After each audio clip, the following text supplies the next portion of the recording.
I'm going to see if they can bring up one last emoji. We're about to do this next. Can you put up my graphic, put up my screen? Look at that. We're going to cook up a storm. Yes, we are from time to time. All the experience. We all experience those days. One of them days that just kicks us down to the curb when things are not going our way. The best thing that you can then do is just put on the brakes, have a moment of realization, take that moment to make a cup of coffee or tea and stir it up to cheer it up with Creamel. Now, not only is it a creamier for your tea and coffee, obviously works brilliantly in that space.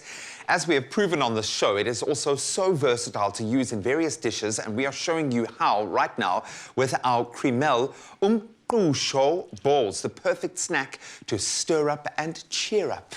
Your face cheers me up. You look so pretty today to me. And then hopefully I can cheer you up with this recipe. We are in Heritage Month, you know, right? We really are. We're celebrating our heritage. We're enjoying all of that. So why not put a spin on classics?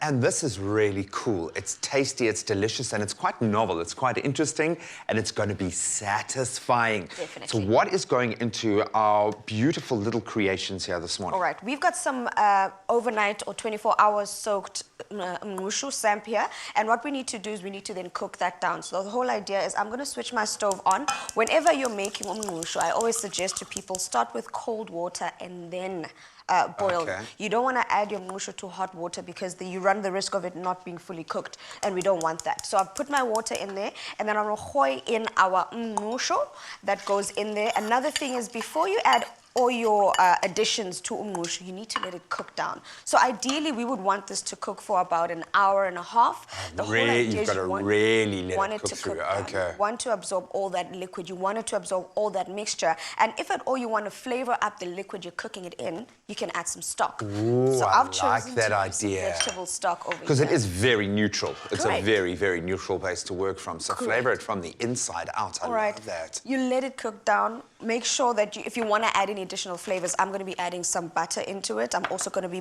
adding some cheese. So just let it cook down. Once it's nice and tender, then you can add all these beautiful additions. You know, all of this talking has made me exhausted. I'm going to make myself a cup of tea, if you don't mind, because it's that time of the day. I've been drinking far too much coffee, so I just need a little something, a creamy sip of joy. And I'm going to put in a generous load. I love my tea strong, but creamy.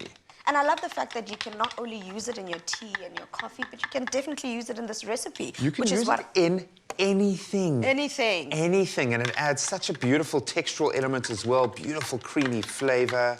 So once my water gets up to temperature, I'm going to add our Creamel into the mixture here as well, because what we want is we want that creaminess from it. Because as the Umnqusho cooks, the flavors actually release of the actual Umnqusho, and then when you add the creamer into there, it just gets all beautiful. Oh, you can imagine melt in your mouth. Creaminess that you're going to bite into. Exactly. And this, I think that's key, obviously, is to have the crispy texture outside and then the creamy, beautiful kind of center. You've got to have those two textures balanced. Right. So I'm going to put this back in here and in essence just add everything in. Like I mentioned, the whole idea is you want your Umnqusho to cook down first, get all those beautiful flavors in there, and then once it's cooked to that consistency where it's fully cooked, then you add in this instance, we've added our Creamel, and I'm adding some cheese, and then adding some of our butter.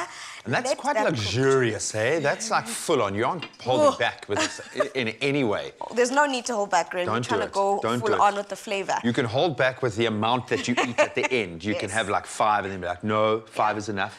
Okay, maybe 6.